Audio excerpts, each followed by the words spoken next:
né? Quer dizer, a poesia é quase que um exercício lúdico mesmo, né? Quer dizer, agora, quando é que você tem a certeza do poema acabado, né? Porque é sempre essa dúvida, né?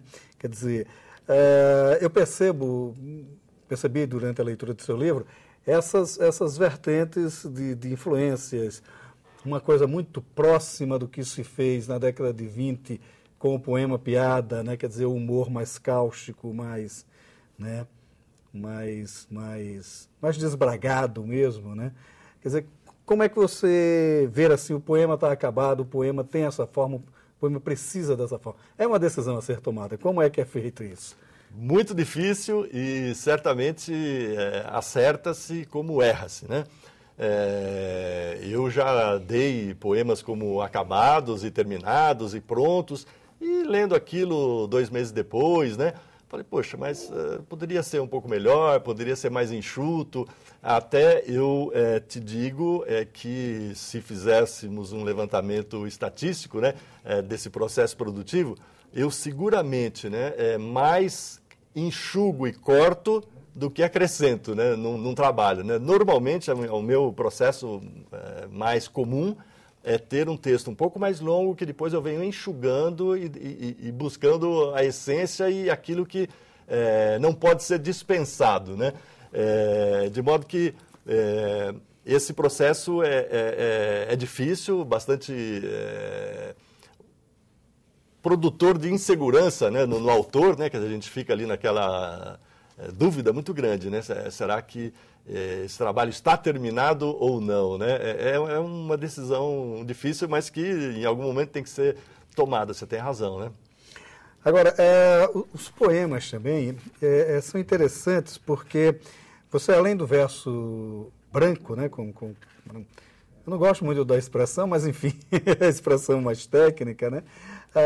Há muito esse trabalho com a necessidade da concisão, né? Quer dizer, de procurar ser o mais sintético possível, né?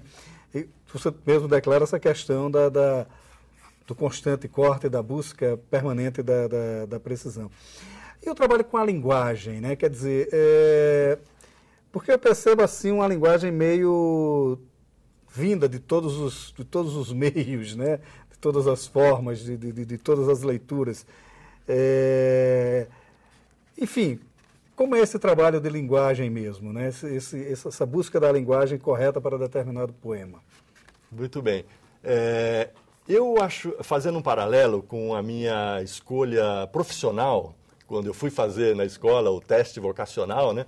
Eu me lembro que o resultado dos exames que eu fiz, né, psicológicos, entrevistas, redação, não sei o quê, testes matemáticos e tudo mais, o aplicador do exame, né, ao final, me dando o retorno, ele falou, olha, Sérgio, eu acredito que você teria condições de, na verdade, optar por várias alternativas. Eu vejo com muita dificuldade te dar um resultado assim muito preciso, né? Te dizer, olha, vá por aqui que provavelmente vai dar mais certo, né?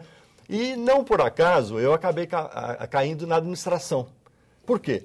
Porque a administração é uma somatória de todas as outras ciências para que se toque para frente um determinado projeto, uma determinada ideia, uma determinada organização, instituição, um governo, inclusive, né, onde eu vim parar. E também, não por acaso, eu escolhi a administração pública e não a administração de empresas, porque desde cedo eu tenho para mim como um valor a justiça social, a busca da maior igualdade possível entre os homens, né? E isso eu vislumbrei como uma alternativa dentro da administração pública, né? De modo que isso, para mim, é uma luta constante, eu encaro dessa maneira, eu tenho um compromisso, né? E eu estou, na medida do possível também, né, e sem exageros panfletários, né, buscando também passar uma mensagem de civilização humana, né, no seu mais alto grau possível, né? De modo que são alguns princípios, alguns valores eu tenho como referência, né? E aí vou encaixando conforme isso é possível, né? Mas há pouco é poesia política aqui, ou quase nenhuma. Eu não lembro, assim, precisamente de nenhuma vertente assim que se debata mais essa questão das questões sociais mesmo, das questões políticas, né? Você também foge um pouco do assunto nos poemas, claro. Não fujo. Maurício, existe pelo menos um que de imediato eu me lembro, né? Que é um que brinca com o Código de Barras, né? O Código de Barras ali fazendo o papel de também a prisão, né? A prisão em que nós, na sociedade atual, nos metemos, né? Escravos do consumo, do produto, né? Que é identificado pelo Código de Barras, né? Então, esse poema, pelo menos de imediato, eu posso dizer que ele é francamente assim, político e sociológico, no mínimo, né? Mas também uma explicação para que o que você diz seja verdade é que o editor que acolheu minha proposta, né,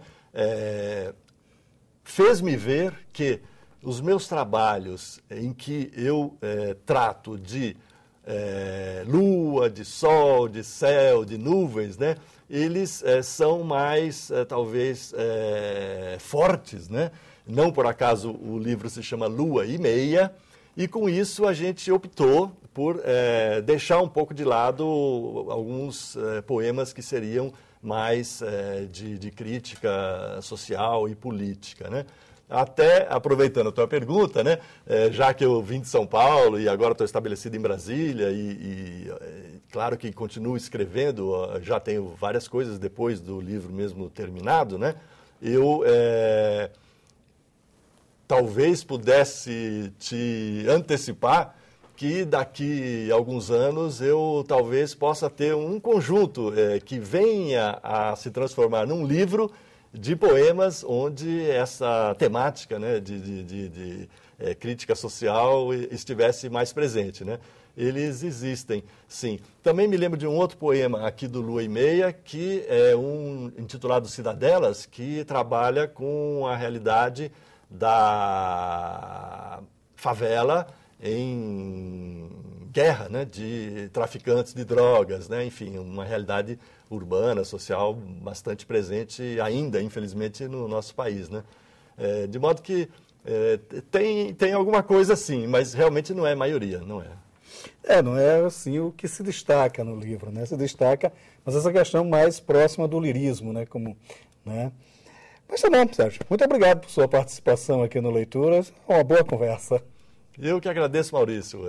E estou à disposição quando isso for necessário. A TV Senado muito simpática de chamar para essa bate-papo. Muito obrigado. Obrigado. Quando surgiu, o poeta João Cabral de Melo Neto já trazia a afiada certeza de que a poesia era também um fenômeno cerebral. Então, alguns equivocados decretaram a morte do lirismo. Estas vozes não foram de todas ouvidas e restaram lições de lirismo. É o caso de Rui Espinheira Filho, de quem a Global está lançando a antologia Melhores Poemas, organizado por Sérgio Martagão Gesteira. O volume passeia pela obra do poeta e mostra um artista envolvido com seu tempo e com as emoções que ele promove. A leitura do livro revela ainda um poeta de falar simples, comum, quase cotidiano. No entanto, há nos meandros de sua obra uma intensa preocupação em entender o homem em toda a sua complexidade. Daí a recorrência de um falar de mitos, de uma busca pelo arquétipo humano. Isso aprofunda uma lírica que nasce da intimidade com a mais profunda tradição da poética brasileira. A junção de todas essas linhas faz de Rui Espinheira Filho um poeta imensamente moderno e dono de uma poesia precisa, necessária, que encanta pela beleza e comove pela consciência. A questão da tradição poética sempre volta à baila todas as vezes que aparece uma nova voz. Isso porque a voz que se levanta procura obscurecer a canção tradicional, quase sempre a desconhecendo. Dali a importância da reedição dos clássicos. A coleção Melhores Poemas, da Global, lança um volume dedicado à poesia de Almeida Garré, organizado por Elizabeth Leal. E assim é possível reencontrar uma lírica tão densa que influenciou até Machado de Assis. Garré foi um homem de lutas políticas. Por isso foi exilado de Portugal e pôde então se dedicar à literatura. Escreveu novelas, peças teatrais e ensaios, mas a força de sua poesia aponta para um homem de muitos sentimentos. A par do homem indignado com as condições de seu tempo, está um outro, voltado para o amor romântico e para a defesa intransigente do heroísmo nascido da literatura. E ao homenagear Camões em vários de seus poemas, estava de fato louvando a língua portuguesa e sua capacidade de resistir, de se fazer culta e necessária. Um clássico imprescindível. Duas poéticas, duas formas de lirismo e um diálogo entre a tradição e a modernidade. Melhores poemas de Rui Espinheira Filho e melhores poemas de Almeida Garré. O Leituras de hoje fica por aqui e você também pode ficar na companhia de bons autores e bons livros. Até nosso próximo encontro.